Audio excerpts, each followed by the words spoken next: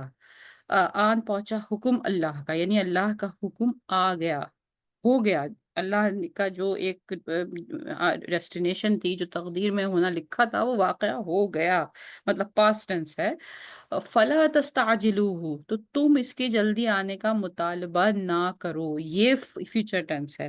اچھا دیکھیے، اس میں ہم انشاءاللہ تعالیٰ کسی وقت یہ بھی کوشش کریں گے۔ ایک بار ہم نے اپنے پاس ایک سیپریٹ ہم نے ایک ٹاپک کیا تھا، جس میں کہ ہم نے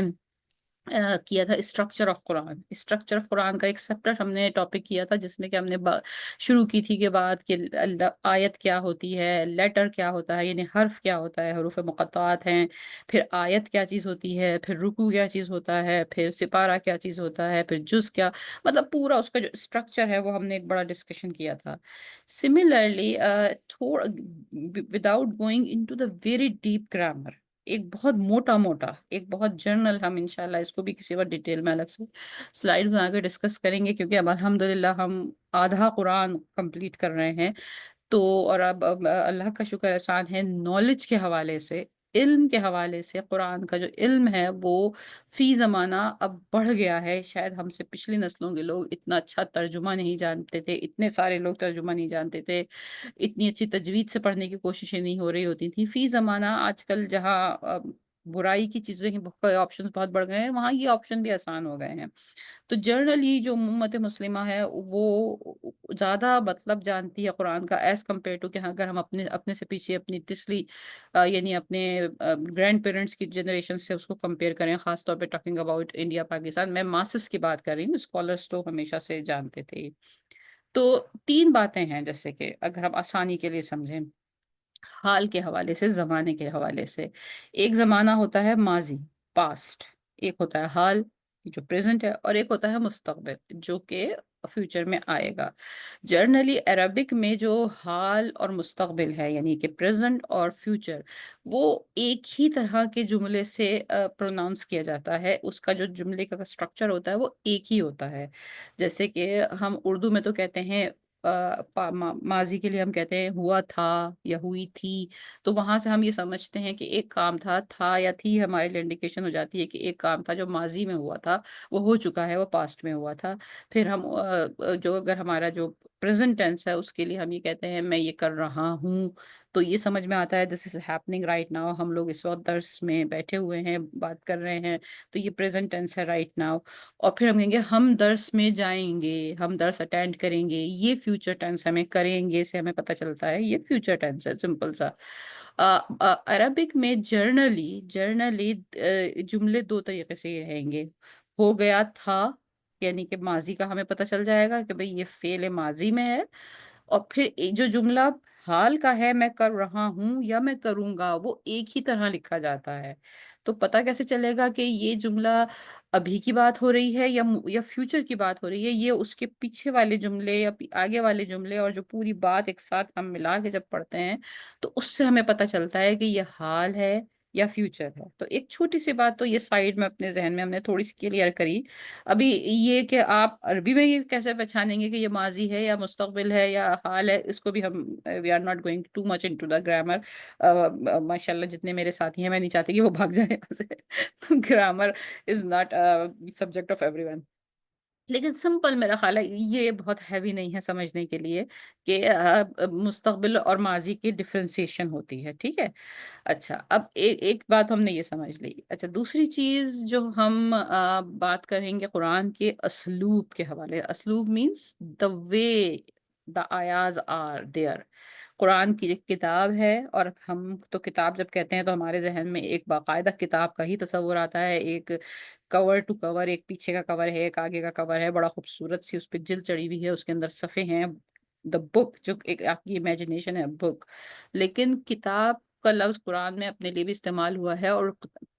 کتابہ کتابہ لکھ دیا گیا، یہ کتاب ہو گیا، یہ ڈاکومنٹ ہو گیا۔ قرآن میں کتاب کا مطلب صرف محض ایک فزیکل بک سے نہیں ہے، بلکہ ایک چیز جو لکھ دی گئی، یعنی جو فیصلہ کر دی گئی، جو آپ کے اوپر حکم لگا دیا گیا۔ قرآن میں آتا ہے کتب علیکم القصاص، اے ایمان والو یا ایھا الذین آمنوا کتب علیکم القصاص، تمہارے اوپر لکھ دیا گیا ہے قصاص۔ تو اس کا مطلب یہ نہیں ہے کہ مسلمانوں کے اوپر لکھ دیا گیا ہے کہیں، یا ہمیں کوئی لکھا ہوا ملا ہے، یا کتب علیکم الصیام، تمہارے پر لکھ دیا گیا ہے روزے۔ تو لکھ دیا کتب کا مطلب یہ بھی ہے کہ جو کہیں سے حکم ہو گیا، فیصلہ ہو گیا، ڈیسائیڈ ہو گیا،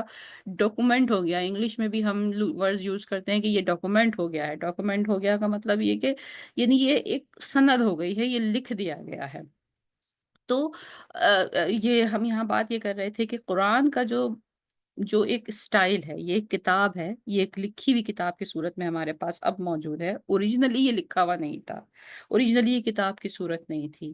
اور ہم بار بار یہ کہتے ہیں، بار بار ہم نے بچپن سے یہ سنا ہے، لیکن پتہ نہیں ہم کتنا اس کو سمجھ رہے ہوتے ہیں کہ یہ کلام اللہ ہے، بات ہے، کہی گئی ہے، نبی کریم صلی اللہ علیہ وآلہ وسلم سے کہی گئی ہے۔ نبی کریم صلی اللہ علیہ وسلم سے کان سے نہیں سنی تھی وہی، جب حضرت جبریل علیہ السلام نازل ہوتے تھے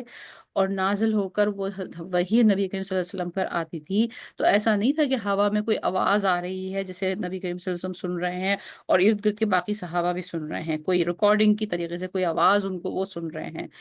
یہ نبی کریم صلی اللہ علیہ وسلم کے قلب پر نازل ہوا ہے، یعنی ایک فیلنگ ہے جس میں کہ ان کو ایسا محسوس ہو رہا ہے کہ کوئی ان سے کچھ کہہ رہا ہے اور وہ ان الفاظ کو سن رہے ہیں اور سمجھ رہے ہیں، لیکن وہ سننا کانوں کے ذریعے سے نہیں ہے، وہ دل کی آواز کے ذریعے سے ہے۔ یہ نازل ہوئی ہے وہی ہونا، یعنی ہم اپنے فی زمانہ فزیکلی جب ہم سب ایک دوسرے کے ساتھ انٹریکٹ کرتے ہیں، کسی کو ایک دوسرے کو ہم کوئی میسج دیتے ہیں، تو ہم کس طرح میسج دے سکتے ہیں؟ میں آپ کو لکھ کے دے سکتی ہوں، میں آپ سے اس وقت بات کر رہی ہوں، میری آواز آپ کے کان تک پہنچ رہی ہے، تو یعنی آپ کے کان استعمال ہو رہے ہیں، یا اگر کوئی میسج لکھ کے دے رہا ہے تو اس کی آنکھیں استعمال ہوں گی، وہ آنکھوں سے اس کو پڑھے گا اور پروسیس کرے گا۔ تو یہ ہمارے کچھ طریقے ہیں جس کے ذریعے سے، یا ہم اشارہ کر سکتے ہیں، تو جس میں بھی میں ہاتھ یوز کر لوں اور کچھ اشارہ کروں تو دوسرے کو کوئی میرا میسج سمجھ میں آ جائے، یہ ہمارے فزیکل طریقے ہیں، آنکھ، ناک، کان، ہاتھ۔ لیکن یہ جو وحی کا طریقہ ہے، کمیونیکیشن کا طریقہ جو وحی کا ہے، یہ نہ صرف یہ ہے کہ یہ فرشتے اور انسان کے بیچ میں ہے، بلکہ اس میں ہمارے یہ انسانی طریقے بھی یوز نہیں ہوئے ہیں، یہ نبی کریم صلی اللہ علیہ وسلم کے قلب پہ نازل ہوا ہے۔ یعنی آپ صلی اللہ علیہ وسلم نے اس کو فیل کیا ہے کہ کوئی آپ سے کچھ کہہ رہا ہے، اور آپ پھر اس کو سمجھتے گئے ہیں اور اس کو الفاظ کی صورت میں پھر باقی لوگوں کو سناتے گئے ہیں، یعنی وہ الفاظ جو ہیں یہ ویو لینتھ کے ذریعے سے، ہوا کی یہ جو ہمارا میڈیم ہے، ہم کہتے ہیں کہ میں اس وقت بول رہی ہوں اور آپ کے پاس میرے الفاظ یہ جو پہنچ رہے ہیں، یہ اس طرح نبی کریم صلی اللہ علیہ وسلم نے نہیں سنے ہیں۔ تو بات یہ ہے کہ یہ جو کمیونیکیشن ہے قرآن کی نبی کریم صلی اللہ علیہ وسلم کے ساتھ، یہ بڑی ہی الگ طریقے سے ہے۔ یہ دو انسانوں کی آپس کی کمیونیکیشن نہیں ہے جس طرح ہم سب کرتے ہیں، یہ ایک فرشتے کی اور ایک نبی، ایک انسان، یعنی دو ڈفرنٹ یعنی اللہ سبحانہ تعالیٰ کی دو ڈفرنٹ مخلوقات ہیں، ان کی یہ کمیونیکیشن ہے۔ ایک فرشتہ اللہ کا پیغام لے کر آیا ہے اور وہ ایک انسان کو دے رہا ہے، تو وہ جو چینل ہے،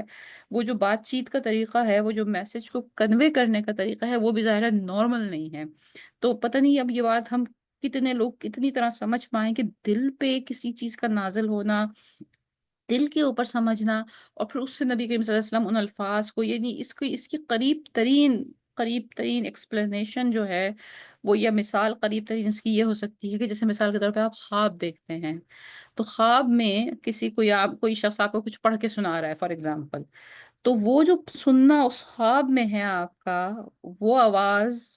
ظاہر ہے خود آپ نے بھی اپنے کانوں سے نہیں سنی، بلکہ وہ آپ نے خواب میں دیکھی ہے، تو وہ گویا آپ کے دل پہ نازل ہوئی ہے۔ تو یہ پروبیبلی ہم قریب ترین ایکسپلینیشن اس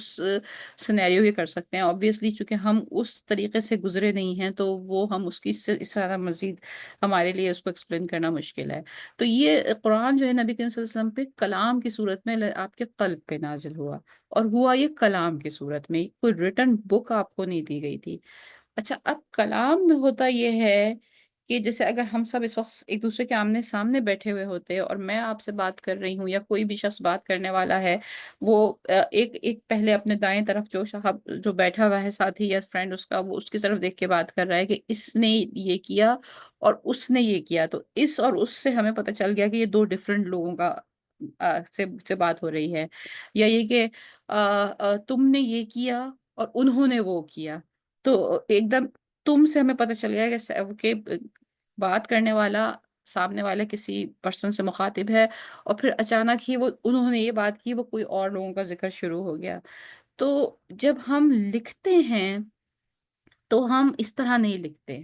جب ہم لکھتے ہیں تو ہمارا بات کرنے کا طریقہ، جیسے اگر میں ایک خط آپ کو لکھوں گی تو میں لکھنے والی ہوں اور آپ پڑھنے والے ہیں، تو ہمارا ایک ایک انڈرسٹینڈنگ ہے۔ یا اگر اس خط میں کسی تیسرے انسان کے بارے میں لکھوں گی تو میں لکھوں گی آپ کا کیا حال ہے، پہلے اگر میں آپ سے بات کر رہی ہوں آپ کا کیا حال ہے، اور ہماری جو وہ تیسری دوست ہے اس کی طبیعت ٹھیک نہیں ہے، تو وہ آپ کو پتہ چلے گا کہ میں نے تیسرے آدمی کی بات لکھی ہے، یہ اگر لکھ کر کیا جائے۔ لیکن اگر ہم دو دوست آپس میں بات چیت کر رہے ہیں اور تیسرا شخص ان ساری بات چیتوں کو لکھ کے جب اس کو دی جائے، تو اس کے لیے یہ جاننا بڑا مشکل ہو جائے گا کہ کس وقت تو ہم دونوں آپس میں بات کر رہے تھے، کس وقت میں اس وقت وہاں پر ایک ویٹرس آ گئی اور میں نے اس ویٹرس سے بات کرنی شروع کر دی، تو اس کو بھی میں تم کہہ رہی ہوں، تو گویا وہ میری دوست کو میں مخاطب نہیں ہے، مخاطب اب بدل گیا ہے۔ آئی بلیو کہ میں آپ کو سمجھا پا رہی ہوں اپنی بات۔ یعنی اگر ایک سین ڈرامے کا جس کو آپ دیکھ رہے ہوں کہ ایک شخص مختلف لوگوں سے بات کر رہا ہے، تو آپ کو پتہ چل جاتا ہے وہ کس وقت کس کو تم کہہ رہا ہے اور کس وقت وہ اس کا مخاطب کون ہے۔ قرآن جب یہ نازل ہوا تھا تو اس طرح سے نبی کریم صلی اللہ علیہ وسلم کے اوپر نازل ہوا تھا۔ بیچ میں کچھ آیتیں وہ ہیں جو حضرت جبریل علیہ السلام نے نبی کریم صلی اللہ علیہ وسلم کو دیں، کچھ اس میں وہ ہے جو نبی کریم صلی اللہ علیہ وسلم نے کمیونیکیٹ کی باقی لوگوں کو، وہ بھی لکھا ہوا ہے قل اعوذ، آپ کہہ دیجئے، تو وہ نبی کریم صلی اللہ علیہ وسلم کو آرڈر ہیں۔ تو جب ہم اس کتاب کو پڑھتے ہیں، جیسے ہم کتاب کہہ رہے ہیں، ایسی کتاب دنیا میں اور کوئی نہیں ہے، کتابیں اس طرح نہیں لکھی جاتی، تو ہمارے لیے یہاں دو مسئلے ہیں۔ ایک مسئلہ یہ ہے کہ کون سا زمانہ ہے، یہ پاسٹ ہے یا پریزنٹ ہے یا فیوچر ہے۔ دوسرا مسئلہ یہ ہے کہ یہ بات کا مخاطب کون ہے، کہنے والا یہ بات کس سے کہہ رہا ہے، اور فوراً ہی دوسری آیت میں ضروری نہیں ہے کہ وہ وہی بات پوری ہو اور پھر دوسری اس میں ہمیں پتہ چلے کہ وہ اب وہ کسی دوسرے سے، وہاں کوئی ہیڈنگ نہیں لگی ہوئی ہوگی۔ یہ صرف ہمیں قرآن کی اگر سمجھ ہے لینگویج کی اور یا اس کے ترجمے کی اچھی طریقے سے، تب ہم یہ جان پائیں گے کہ اب یہ بات سوئچ ہو گئی ہے اور یہ یہاں سے وہاں چلی گئی ہے۔ اس کی ایک چھوٹی سی اگزامپل میں آپ سے دے سکتی ہوں، جیسے مثال کے طور پہ ایک آیت ہے وَإِذَا سَأَلَكَ عِبَادِي، تم سے میرے لوگ پوچھتے ہیں میرے بارے میں۔ وَإِذَا سَأَلَكَ عِبَادِي أَنِّي، تم سے، اب تم کون ہے یہاں پر؟ نبی کریم صلی اللہ علیہ وآلہ وسلم ہے۔ تم کہہ کون رہا ہے؟ اللہ سبحانہ تعالیٰ کہہ رہے ہیں۔ اللہ سبحانہ تعالیٰ نبی کریم صلی اللہ علیہ وسلم سے کہہ رہے ہیں کہ تم سے لوگ پوچھتے ہیں میرے بارے میں، یعنی میں کون ہو گیا؟ اللہ سبحانہ تعالیٰ ہو گئے۔ وَإِذَا سَأَلَكَ عِبَادِي عَنِّي، اے نبی تم سے لوگ پوچھتے ہیں میرے بارے میں، یعنی یہ اتنی آیت یہ ہوئی کہ اللہ سبحانہ تعالیٰ بول رہے ہیں، اللہ سبحانہ تعالیٰ از اے اسپیکر، اور وہ نبی کریم صلی اللہ علیہ وسلم سے کہہ رہے ہیں، نبی صلی اللہ علیہ وسلم تم ہیں یہاں پر، کہ اے نبی تم سے پوچھتے ہیں لوگ میرے بارے میں۔ وَإِذَا سَأَلَكَ عِبَادِي عَنِّي فَإِنِّي قَرِيبٌ، تو اب یہاں پر یہ نہیں کہا کہ قل فَإِن، تم ان سے کہو کہ میں ان کے قریب ہوں۔ فَإِنِّي قریب، یہ ڈائریکٹ اللہ سبحانہ تعالیٰ ان لوگوں سے کہہ رہے ہیں جن سے پوچھا جا رہا ہے، ان سے کہہ رہے ہیں میں تمہارے قریب ہوں۔ یہاں تم نبی کریم صلی اللہ علیہ وسلم نہیں ہیں، یہاں تم وہ لوگ ہیں جو یہ پوچھ رہے تھے کہ اللہ سبحانہ تعالیٰ کہاں ہیں، کیسے ہیں، جو اللہ سبحانہ تعالیٰ کے متعلق سوال کر رہے تھے۔ فَإِنِّي قریب، میں تمہارے قریب ہوں۔ یہاں یہ جو تمہارے ہے، یہ نبی کریم نہیں ہیں، یہ وہ لوگ ہیں جو سوال پوچھ رہے تھے۔ دوبارہ سے اگر میں اس آیت کو، آئی وش کہ میں پہلے ہی جانتی کہ ہم اتنی ڈیٹیل میں اس ٹاپک پہ بات کریں گے، تو میں اس کی الگ سے سلائیڈ بناتی۔ دوبارہ سے ہم اس بات کو کرتے ہیں، سورہ بقرہ کی مشہور آیت ہے، فَإِذَا وَإِذَا سَأَلَكَ عِبَادِي انی، اور لوگ تم سے میرے بارے میں پوچھتے ہیں، فَإِنِّي قریب، میں تمہارے قریب ہوں، یا تمہارے ڈائریکٹ جمپ ہوا ہے نبی کریم صلی اللہ علیہ وسلم کو بیچ میں سے ہٹا کر اللہ سبحانہ تعالیٰ ڈائریکٹ ان لوگوں کو جواب دے رہے ہیں کہ میں تمہارے قریب ہوں، وَأُجِيبُ دَعْوَاتِ الدَّاعِ إِذَا دَعَانِ، اور میں تمہاری دعاؤں کو پورا کرتا ہوں، اجیبو پورا اس کا جواب دیتا ہوں، اجیب دعوت الداعی اذا دعانی، جب جو تم دعا مانگتے ہو میں سنتا ہوں اور اس کو پورا کرتا ہوں، اس کو انجام تک پہنچاتا ہوں، میں تمہیں اسے کمپلیٹ کرتا ہوں۔ ایک ہی آیت میں کس طرح چیزیں سوئچ ہو رہی ہیں نا، یہ کیونکہ کلام ہے، یہ ٹاکنگ ہے، ہم جب تین لوگ بیٹھے ہوتے ہیں، ایک وقت میں منہ کر کے ایک طرف بات کر رہی ہوں، دوسری طرف بات کر رہی ہوں، یہ صرف سمجھنے سے پتہ چلے گا ہمیں۔ تو دو باتیں اب ہم ذہن میں رکھیں گے اپنی تھوڑی سی لیول کو ایڈوانس کرنے کے لیے، کہ جب ہم آیتیں پڑھتے ہیں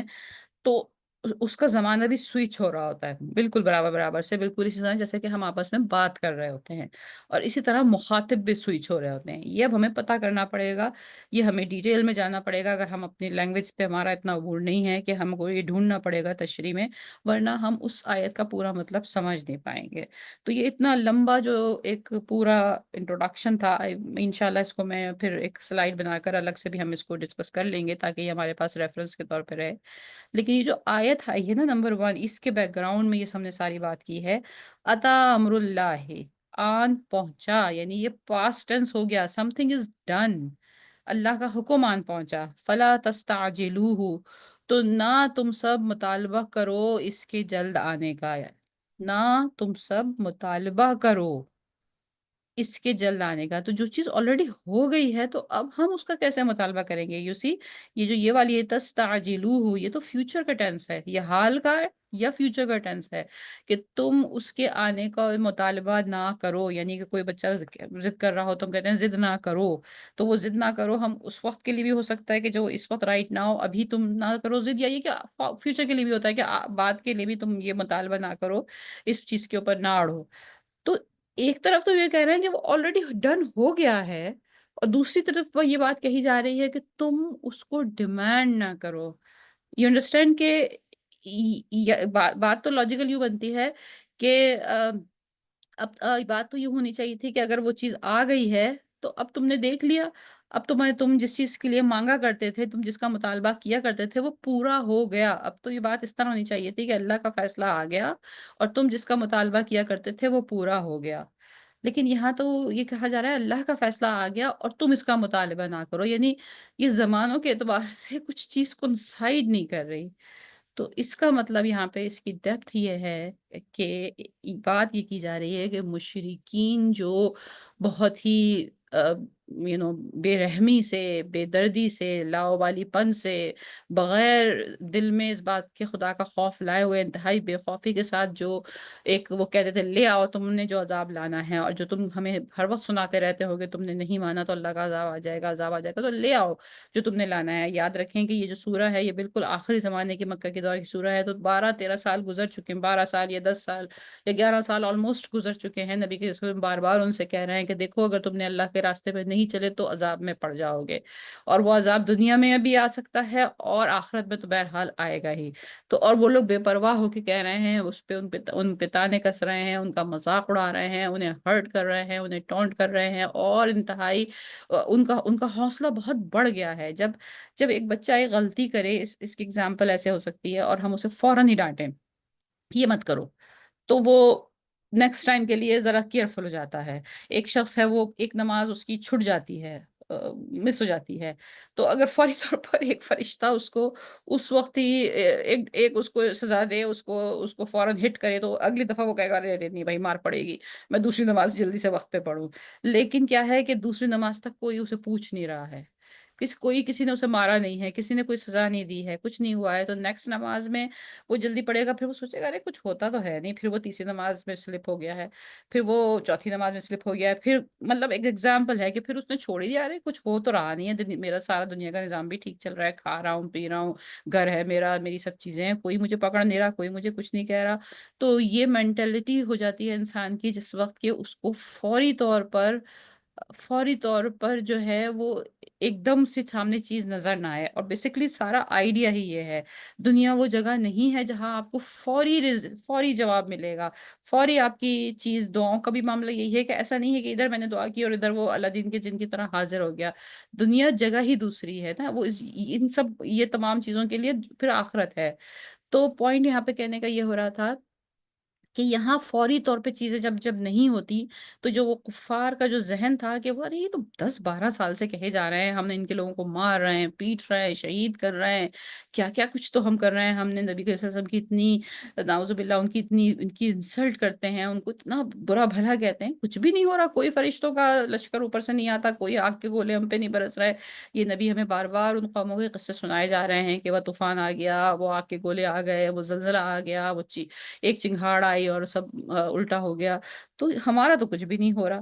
تو ان کے حوصلے بہت بڑھ گئے تھے، تو وہ یہ جو ان کی ڈیمانڈ تھی کہ تو وہ ڈیمانڈ تو ابھی موجود ہے، لیکن اللہ سبحانہ تعالیٰ وجہ سے یہ کہتے ہیں کہ وہ بس آنے ہی والا ہے اللہ کا حکم، یا آیا ہی چاہتا ہے، اس کے بجائے انہوں نے کہا آن پہنچا۔ تو یہ بالکل ایسی بات ہے کہ جیسے جب ہم آ، کبھی ہمیں کہیں وقت پہ پہنچنا ہو اور ہم لیٹ ہو رہے ہوں، اور ہمارا دوست ہمیں فون کر کے کہہ رہے بھائی آپ کہاں ہیں،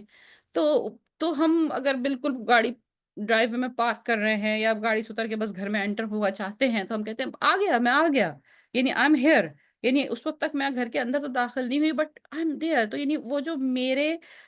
فیوچر میں ہونے سے لے کر حال میں ہونے تک کا جو ڈسٹینس ہے وہ it's just few seconds, 2-3 seconds کا فرق ہے کہ جو دوست میرا انتظار کر رہا ہے وہ مجھے فوراً دیکھ لے گا، میں ابھی باہر ہوں اور بس 2-3 سیکنڈ میں اس کے سامنے ہوں گی۔ تو میں کہتی ہوں، تو میں یہ نہیں کہتی میں پہنچنے والی ہوں، میں اس وقت جب یہ اتنا قریب ہو جاتا ہے میرا وہاں پہنچنا، تو میں کہوں گی آ گئی، بس پہنچ گئی، میں گلی میں مڑ چکی ہوں، میں آ گئی۔ تو یہ وہ ہے کہ اللہ کا حکم آن پہنچا۔ تو یعنی اس ساری بات کو اگر ہم سمجھ لیں صرف، تو اس کا مقصد یہ ہے کہ اٹس جسٹ ایٹ دا ڈور، یعنی اٹس ناکنگ ایٹ دا ڈور، یہ بالکل آ گیا۔ نبی کریم صلی اللہ علیہ وسلم نے اپنی ہاتھ کے اشارے سے فرمایا تھا کہ میں اور قیامت میں اور قیامت ایسے ہیں، 2 انگلیوں کو ملا کے بتایا تھا 1500 سال پہلے۔ تو اب سوچئے کہ اس وقت یہ آیت آئی تھی کہ آ گیا، اٹس دیئر۔ تو اس کا مطلب یہ ہے کہ یہ زمین، یہ کائنات جانے کتنے بلینز آف ایئرس سے بنی تھی، جانا کتنا اس کا وقت تھا، تو اس وقت کے حساب سے ریشو اگر لگایا جائے، تو نبی کریم صلی اللہ علیہ وسلم کے بعد اور اب جب ہم ان آیتوں کو پڑھ رہے ہیں تو literally it's just like something is breathing outside, جیسے کوئی شخص ہم سے اتنا قریب ہو، کوئی بچہ، چھوٹا بچہ اگر ہمارے پاس سو رہا ہوتا ہے، اتنا قریب وہ ماں کے قریب سو رہا ہوتا ہے کہ وہ جب بریتھ کرتا ہے، وہ جو سانس لے رہا ہوتا ہے، تو ماں اس کے سانس لینے کو محسوس کر سکتی ہے۔ So it's breathing next to us, ہم اس چیز کے سانس لینے کو محسوس کر سکتے ہیں۔ تو یہ جو زمانوں کا چینج ہے یہاں پہ، یعنی یہ سمجھیے اتنی جو تفصیل اس وقت ہم نے بیان کی، میرا ارادہ تھا ہم 18 آیتیں کریں گے، ہم ایک بھی پوری نہیں کر سکے۔ تو یعنی صرف اس زمانے کے چینج میں اللہ سبحانہ تعالیٰ نے کس طرح بات کو بیان کیا ہے، سبحان اللہ، اتم اللہ، آن پہنچا، وہ چیز ہو چکی جس کا تم مطالبہ کر رہے ہو یا کرو گے، یعنی جو تم کرتے ہی چلے جا رہے ہو، اٹس ڈن۔ سبحانہ و تعالی عما یشرکون، وہ پاک ہے اور وہ بلند ہے اس سے جو اس کے شریک سب بناتے ہیں۔ یعنی بجائے سے کہ وارننگ دینے کے لیے کوئی سخت اور دوسرے الفاظ استعمال ہوتے، یعنی کہ جو لوگ عذاب آنے کے لیے کہہ رہے تھے، ارے ایک بازار میں لوگ ہیں وہ بیٹھے میں، ارے ارے یہ سب، یہ جناب حضرت تو ہر وقت کہتے رہتے ہیں عذاب آئے گا، اور کوئی بھاگا ہوا ہے اور ان سے کہا ارے وہ عذاب تو آ گیا، تو سوچئے اس آدمی کے اوپر کیسا اثر ہوگا، وہ ایک دم جلدی سے کھڑا ہو جائے گا، ارے آ گیا کہاں، کیسے، سیلاب آ گیا، زلزلہ آ گیا، تو کہے گا بس آیا ہی چاہتا ہے، تو مطلب 2-3 سیکنڈ کا بھی فرق ہے، تو کیسا اثر ہوگا اس آدمی کے اوپر۔ تو بھی یہ بالکل وہی بات ہے، اس لیے اللہ نے کہا کہ آ گیا۔ اور اس بات کو اگر ہم آیا نمبر 1 کو مزید آگے جانے سے پہلے ایک بات اور بھی آپ سوچئے کہ اگر میں پیچھے ذرا سا یاد ہم کریں، جہاں سورہ ہجر ختم ہوئی ہے، سورہ ہجر ختم کے بعد ہوئی اور سورہ نحل شروع ہوئی، سورہ ہجر کی بالکل آخری 3 آیتوں کو اگر آپ یاد کریں تو وہاں اللہ سبحانہ تعالیٰ نے نبی کریم صلی اللہ علیہ وسلم کو تسلی دی تھی. لیٹ می، اگر میں اس کی وہ سلائیڈ کو فائنڈ آؤٹ کر سکوں جلدی سے، کہ اگر ہم سورہ نحل سورہ ہجر کی بالکل لاسٹ 3 آیتوں کو جا کر ہم دیکھتے ہیں، وہ یہ تھی کیا کہ جس میں اللہ سبحانہ تعالیٰ نبی کریم صلی اللہ علیہ وسلم کو تسلی دے رہے ہیں کہ ہم جانتے ہیں کہ بے شک آپ کا سینہ ان کی باتوں سے، جو ایسی جو بے رحمانہ باتیں کرتے ہیں، تنگ ہوتا ہے. اور اس آیت کی تشریح میں ہم نے یہ بات کی تھی کہ نبی کریم صلی اللہ علیہ وسلم ان کے تانوں، ان کے تشنوں، ان کی بری باتوں سے زیادہ وہ نہیں ہوتے تھے پریشان، بلکہ وہ ان کی اس سے ارے لے آؤ لے آنا ہے. تو جو ان کی لاپرواہی اور جو بے رحمی اور بے خوفی سے جو وہ کہتے تھے، تو جس طرح ہم دنیا میں کوئی اس طرح کی بات کرتے ہیں، ہم کہتے ہیں ارے تمہیں خدا کا ڈر نہیں آتا، تم کیسے اتنی بات کرتے ہو، تمہیں خوف نہیں ہے دل میں. تو نبی کریم صلی اللہ علیہ وسلم کو دل میں خوف آ جاتا تھا کہ یا اللہ یہ کتنی بے پرواہی سے جو یہ بات کر رہے ہیں، اور بالکل ان کے سر پہ منڈلا رہی ہے ایک ان کی تباہی. تو نبی کریم صلی اللہ علیہ وسلم کو اس ڈر آ جاتا تھا کہ یہ کیسے کہہ رہے ہیں. اور یہ سورہ ہجر یہاں اس بات پہ اس یعنی کیا کہنا چاہیے، مزاج پہ، اس ذائقے پہ ختم ہوئی ہے. اور پہلی آیت جو سورہ نحل کی آئی ہے، وہ بالکل اسی کا جواب ہے کہ یہ بڑی جلدی کر رہے ہیں اور بڑی لاپرواہی سے مانگ رہے ہیں، بس آن ہی پہنچا ہے وہ بات. یعنی وہ جو آیت کہاں سورہ ختم ہوئی ہے، اور دوسرا بالکل اسی جگہ سے وہ چیز شروع ہوئی ہے. لیکن جو اس سے بھی زیادہ خوبصورتی کی بات ہے، اگر آپ وہ دیکھیں، اس سے پہلے کہ میں آیت نمبر 2 پہ جاؤں، ہم اگر اپنا یاد ہوگا آپ کو، جب ہم نے اسٹرکچر آف قرآن ہی کیا تھا، یہ آپ کے سامنے اسکرین پہ چارٹ ہے. یہ کرونولوجیکل آرڈر ہے سوراز کا. ہم کو معلوم ہے نا کہ جو مصحف کی ترتیب ہے سورہ کی، وہ ترتیب نہیں ہے جس سے وہ نازل ہوئی تھیں. تو اگر آپ اس سورہ میں دیکھیں اور یہاں پہ ہم ڈھونڈیں، تو یہ ہے جہاں میرا اس وقت کرسر ہے، سورہ ہجر. سورہ ہجر 54 نمبر کی سورت ہے، جو قرآن میں 15ویں نمبر پہ ہے. یعنی سورہ ہجر جو ہے وہ 54 نمبر کی سورہ ہے، جو قرآن میں 15ویں نمبر پہ ہے. اور سورہ نحل جو ہے وہ 70 یعنی ترتیب کے اعتبار سے اس وقت تک جو بھی اسکالرز نے ریسرچ کی ہے، اور جو بھی ہمارے پاس پرانا ایک موجود ہے، یعنی واللہ عالم بالصواب، لیکن جو بھی تمام ہمارے پاس پرانی نالج موجود ہے اس کے حوالے سے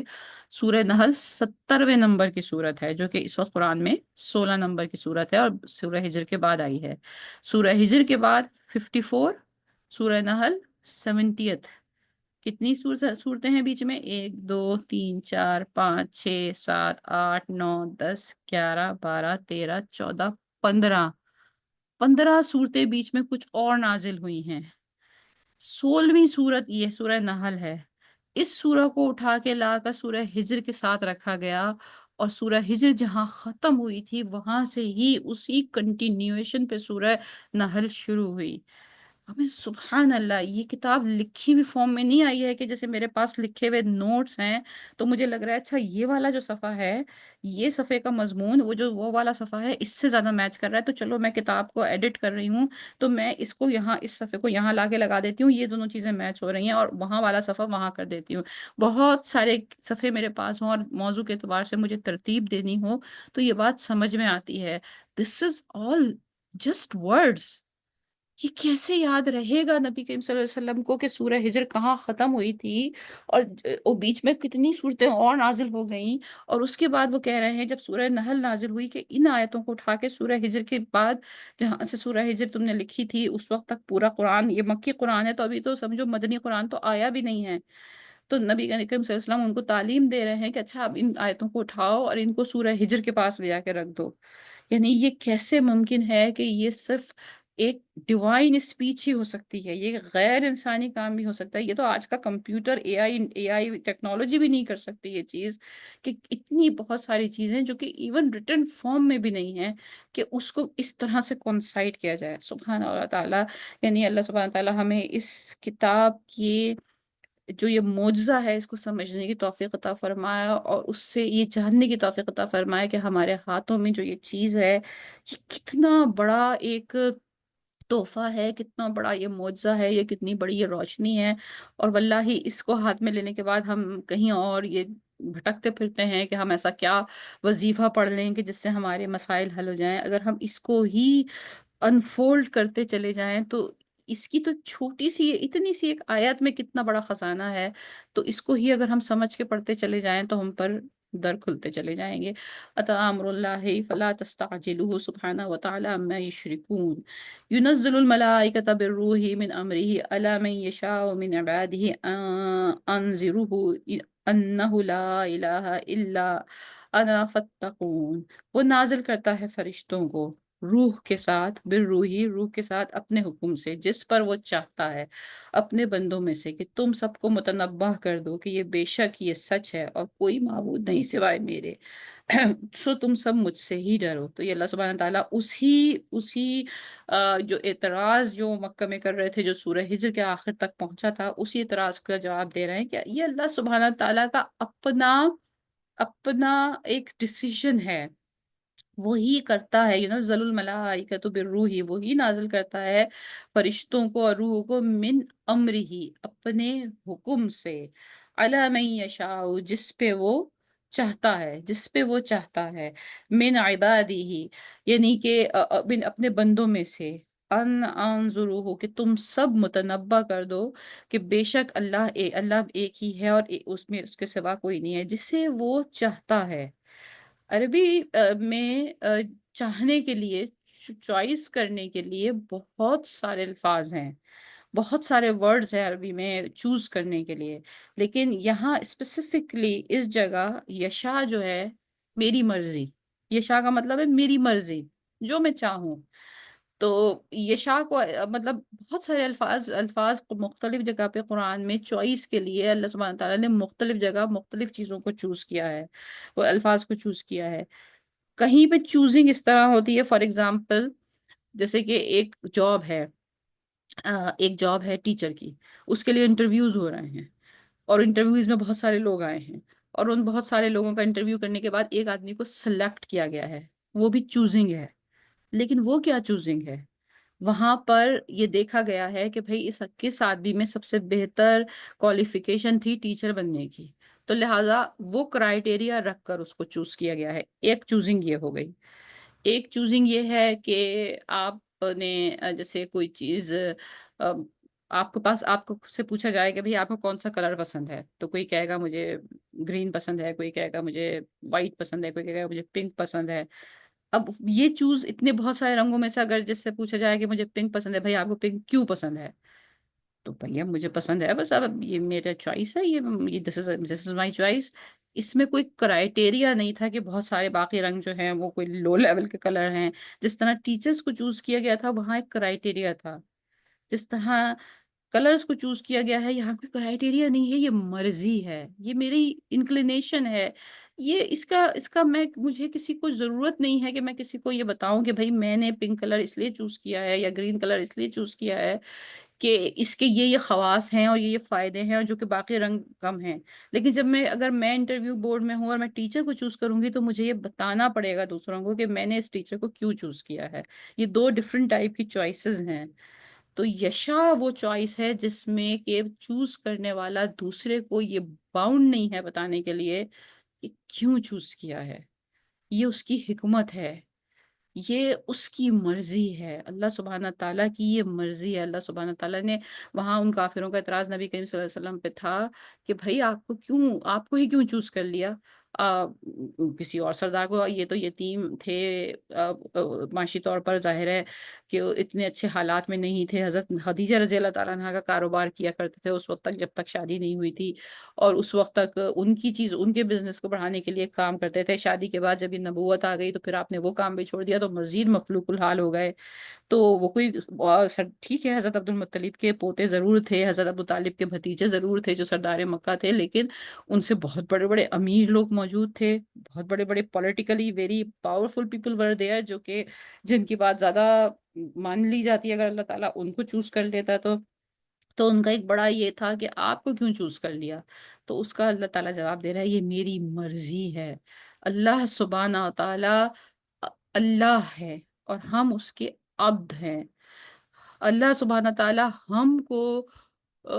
یہ ایکسپلینیشن دینے کا باؤنڈ نہیں ہے۔ یہ آئیڈیا سیلف اتنا برا ہے اور اتنا غلط ہے کہ عبد کا اور بندے کا ہم اس کے غلام ہیں، یہاں یہ وہ رشتہ ہی ختم ہو جاتا ہے جب ایک عبد کھڑا ہو کے یہ کہے کہ مجھے یہ بتایا جائے یہ کیوں کیا آپ نے؟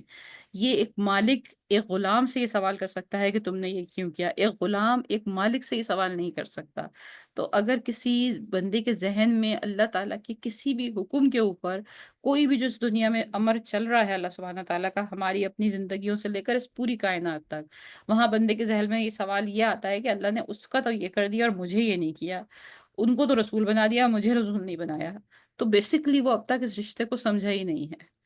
اللہ من یشاء من عبادی، یہ اللہ کی یشاء ہے، مرضی ہے۔